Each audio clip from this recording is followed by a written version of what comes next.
ಈಗ ಮಾನ್ಯ D K Shivakumar ಸಾಹೇಬರು ಮುಖ್ಯಮಂತ್ರಿಗಳಾಗಿ ಆಯ್ಕೆಯಾಗಿದ್ದಾರೆ. ಈ ಒಂದು ಸಂದರ್ಭದಲ್ಲಿ ಅವರಿಗೆ ಮೊದಲಿಂದ ಶುಭ ಕೋರ್ತೀನಿ.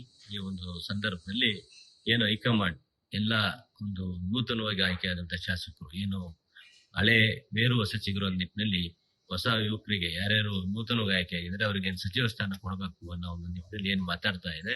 ಆ ನಿಟ್ಟಿನಲ್ಲಿ ನಾವು ಈ ಬಾರಿ ಸುಮಾರು 5ರಿಂದ 8 ಜನ ಹೊಸದಾಗಿ ಆಯ್ಕೆಯಾಗಿರುವಂತಹ ಶಾಸಕರುಗಳಿಗೆ ಅವಕಾಶ ಕೊಡಬೇಕು ಅಂತ ಹೈಕಮಾಂಡ್ ಹಾಗೂ ಮಾನ್ಯ ಮುಖ್ಯಮಂತ್ರಿಗಳಾದ ಡಿ ಕೆ ಶಿವಕುಮಾರ್ ಸಾಹೇಬರು ಮನವಿ ಮಾಡ್ತಾ, ಅದೇ ರೀತಿ ನಮ್ಮ ಚನ್ನಗಿರಿ ವಿಧಾನಸಭಾ ಕ್ಷೇತ್ರ ವ್ಯಾಪ್ತಿಯಲ್ಲಿ ಸುಮಾರು ತಾವೆಲ್ಲ ನೋಡಿದಂತೆ ಜೆ.ಎಚ್. ಪಟೇಲ್ ಮಾಜಿ ಮುಖ್ಯಮಂತ್ರಿಗಳ ನಂತರ ಇಲ್ಲಿವರೆಗೆ ಯಾವುದೇ ರೀತಿಯ ಸಚಿವ ಸ್ಥಾನದ ಒಂದು ಅವಕಾಶ ಸಿಕ್ಕಿಲ್ಲ. ಯಾವುದೇ ಪಕ್ಷದಿಂದ ಸಿಕ್ಕಿಲ್ಲ, ಬಿಜೆಪಿ ಇರ್ಬೋದು, ಕಾಂಗ್ರೆಸ್ ಇರ್ಬೋದು.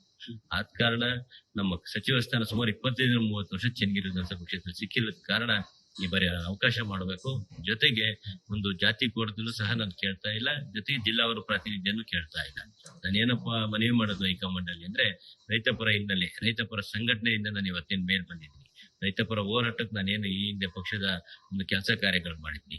ಕೇಂದ್ರದಲ್ಲಿ ಹೋರಾಟ ಮಾಡದಂತ ಭಾರತ್ ಬಚಾವ್ ರ್ಯಾಲಿ ಇರ್ಬೋದು, ಮೇಕೆದಾಟು ಪಾದಯಾತ್ರೆ ಇರ್ಬೋದು, ಜೊತೆಗೆ ರಾಜಭವನ್ ಚಲೋ, ಈ ಸುಮಾರು ಸಂದರ್ಭದಲ್ಲಿ ರೈತರ ಪರವಾಗಿ ಸಾವಿರಾರು ರೈತರನ್ನ ಬಸ್ಗಳಲ್ಲಿ, ಕಾರ್ಗಳಲ್ಲಿ, ಟ್ರೈನ್ ಅಲ್ಲಿ ಕರ್ಕೊಂಡು ಬಂದು ಸಚಿವ ಏನು ಹೋರಾಟ ಮಾಡಿದೀನಿ. ಆ ನಿಟ್ಟಿನಲ್ಲಿ ಸಚಿವ ಸ್ಥಾನ ಒಂದು ಅವಕಾಶ ಮಾಡಿಕೊಡ್ಬೇಕು ಅಂತ ಈ ಸಂದರ್ಭ ಮನವಿ ಮಾಡಿ.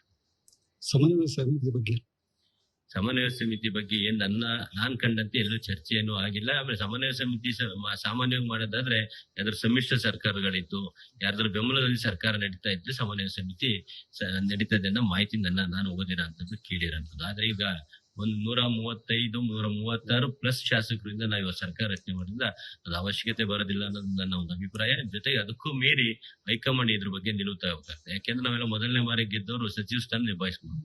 ಹೈಕಮಾಂಡ್ ಇಂತ ಎಲ್ಲ ತೀರ್ಮಾನ ತಗೊಳುತ್ತೆ ಅನ್ನೋದು ನನ್ನ ಅಭಿಪ್ರಾಯ. ನ್ಯೂಸ್ ಫಸ್ಟ್, ನಿರ್ಭೀತಿಯಿಂದ ನಿಮ್ಮ ಪರವಾಗಿ.